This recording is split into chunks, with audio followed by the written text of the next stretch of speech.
అందరికీ నమస్కారం. First of all Krishna Reddy గారు, అచ్చిరెడ్డి గారు ఇక్కడ రావడం చాలా సంతోషంగా ఉంది. ఎందుకంటే నా బిగినింగ్ కెరీర్కి చాలా ఉపయోగపడిన ఆ సంస్థ మనీషా ఫిల్మ్స్ కానీ, అలాగే కృష్ణారెడ్డి గారు దాదాపు కొన్ని సంవత్సరాలు ఈవీ గారు, కృష్ణారెడ్డి గారు సినిమాలే చేసుకుంటూ నేను ఫ్యామిలీ సబ్జెక్టులు చేసుకుంటూ ఉండేవాడిని. బట్ అటువంటి టైప్ ఆఫ్ ఫిల్మే మళ్ళీ చాలా రోజుల తర్వాత నాగేశ్వర రెడ్డి గారు డైరెక్షన్లో చేయడం అనేది చాలా సంతోషంగా ఉంది. నేను ఇక్కడికి వచ్చినప్పుడు అనుకున్నాను, ఈ మధ్య చాలా సినిమాలకు హీరోగా గెస్ట్గా వచ్చాను, మళ్ళీ నేను హీరోగా నా సినిమాకి నేను నిజంగా గెస్ట్నా హీరోనా అనే ఫీలింగ్ నాకు ఇప్పుడు వచ్చింది. సో ఎందుకంటే అలవాటు తప్పింది కదా. ఈ మధ్య వేరే క్యారెక్టర్స్ చేసుకుంటూ ఈ ఫస్ట్ నాకు ఫోన్ చేసింది ప్రొడ్యూసర్ గారు, గంగుల కమలాకర్ గారు. జీకే అంటే ఆయన కాదు కదా, గంగుల కమలాకర్ గారు మినిస్టర్గా చేశారు. ఆయన ఫోన్ చేసి ఒక మంచి సినిమా చేద్దాం శ్రీకాంత్ ఎంటర్టైన్మెంట్, అప్పట్లో మీ పాతకాలంలో కృష్ణారెడ్డి గారి సినిమాలు ఉన్నాయి చూడు, ఆ టైప్ ఆఫ్ సినిమాలు చేద్దామని. కానీ డెఫినెట్గా చేద్దామండి, మరి చూస్తారో లేదో నాకు తెలియదు కానీ చేసేద్దాం అని చెప్పాను. సో తర్వాత నాగేశ్వర రెడ్డి గారు అనేవాడికి ఇంకా నాకు డెఫినెట్గా కాన్ఫిడెన్స్ బాగా పెరిగింది. ఇద్దరం కలిసి ఆ సబ్జెక్ట్ గురించి డిస్కషన్లో అబ్బా చాలా రోజులైంది, ఒక మంచి సినిమా చేసి ఒక మిడిల్ క్లాస్ అందరికీ కనెక్ట్ అయ్యే ఫిలిం అవుతుంది అనుకుని అట్లా పట్టాలు ఎక్కేసాం. So I'm very happy. ఈ చాలా రోజుల తర్వాత మళ్ళీ ఇటువంటి సినిమా చేయడం. ఫస్ట్ 2 రోజులు కొంచెం ఎంటర్టైన్మెంట్ చేసేటప్పుడు పాత రోజులు గుర్తు తెచ్చుకొని చాలా ఎంజాయ్ చేశాను. నేను నిజంగా ఈ క్యారెక్టర్ని మాత్రం అది ఎలా ఉంటుంది ఏంటనే తర్వాత అనవసరం, బట్ నేను మాత్రం సినిమా చేసినంతసేపు చాలా ఎంజాయ్ చేశాను. అలాగే నా తోటి ఆర్టిస్టులు, ఫాదర్ చేసిన మురళీ గౌడ్ గారు, ఆయన నిజంగా ఆయన టైమింగ్ మామూలు టైమింగ్ కాదు. ఆయన చూసి నేనే నవ్వుకునేవాడిని సరదాగా, ఇంకా పెంచండి నైస్ రెడ్తో కూడా అనేవాడు నేను. ఆయనకి ఇంకేమన్నా ఉంటే కొంచెం ఆయనదే కొంచెం డామినేట్ చేసుకుంటూ వెళ్ళమని. సో అంత మంచి వండర్ఫుల్ ఆర్టిస్ట్ ఆయన.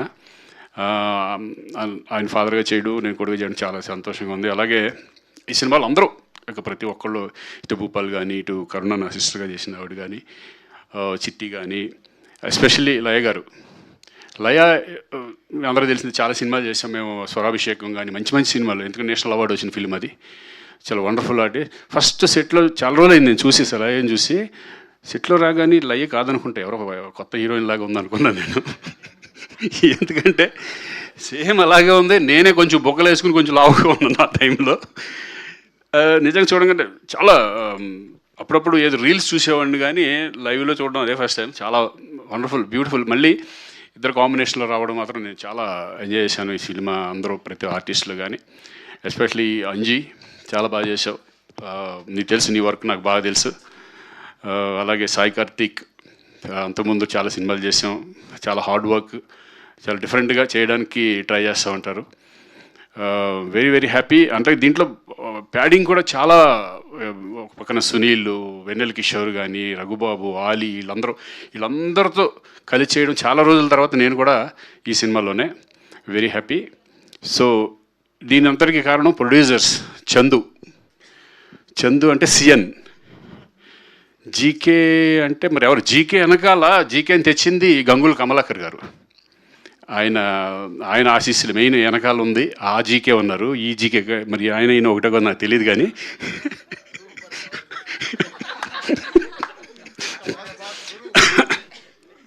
మరి ఎందుకో ఆయన రాలేదు, మరి ఆ జీకే గారు రాలేదు. కానీ ఆ జీకే ఈ జీకే ఒకటో కాదో నాకు తెలియట్లేదు కానీ okay. Anyway, thank you GK గారు.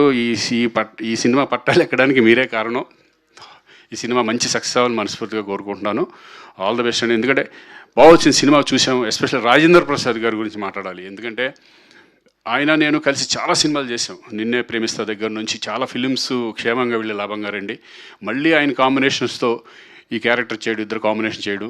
ఆయన ఒక వెంకటేశ్వర స్వామిగా, ఆయన సిన్సియారిటీగా, అంటే వెంకటేశ్వర స్వామి వచ్చినప్పుడు అసలు ఎవరితో మాట్లాడు, చాలా సిన్సియర్గా నాన్ వెజ్ మానేసి చాలా డెడికేటెడ్గా క్యారెక్టర్ చేయడం. నిజంగా అంటే అప్పట్లో ఉన్న మేమంతా కూడా ఒక ఎంత డెడికేటెడ్గా ఉన్నా ఇప్పటికీ అదే మెయింటైన్ చేయడం అనేది చాలా కష్టం. పేషెన్స్గా ఉండటం కానీ, నైట్ 2-3 వరకు షూటింగ్లు చేసిన సందర్భాలు ఉన్నాయి. థ్యాంక్ యూ రాజేంద్ర ప్రసాద్ గారు, మళ్ళీ మీతో చేయడం చాలా సంతోషంగా ఉంది. ఎనివే ఈ సినిమా మంచి సక్సెస్ అవ్వాలని నేను మనస్ఫూర్తిగా కోరుకుంటున్నాను. Thank you. అలాగే డైమండ్ బాబు, ఆయన గురించి మర్చిపోయాను, లేకపోతే రేపొద్దు నాకు సరిగా రాయడు. నిజంగా అంటే దీంట్లో మెయిన్ ఎస్పెషల్ డైలాగ్స్ చాలా ఇంపార్టెంట్. ఎందుకంటే దేవుడిని ఏ కోరికలు కోరుకుంటామో అది చాలా న్యాచురల్గా ఉండాలి. ఆ దేవుడు ఏం మాట్లాడతాడు అనేది అప్పటికప్పుడు కొన్ని కొన్ని ఏ మాత్రం అటు ఇటు ఉన్న ఇమ్మీడియట్గా మళ్ళీ దాన్ని చేంజ్ చేసి అంత టాలెంటెడ్ పర్సన్ డైమండ్ బాబు. మళ్ళీ అందుకనే మీకు డైరెక్షన్ ఛాన్స్ కూడా ఇచ్చారు. ఆల్ ద బెస్ట్ నెక్స్ట్ ఫిల్మ్కి. Thank you very much. Thank you Srikanth garu, wishing all the very best. Thank you very much. Yes, ఇప్పుడు అందరం కూడా మిగతా వాళ్ళందరూ కూడా కూర్చోవలసిందిగా రిక్వెస్ట్ చేస్తున్నాము. శ్రీకాంత్ గారు, లయ గారిని, నాగేశ్వర రెడ్డి గారిని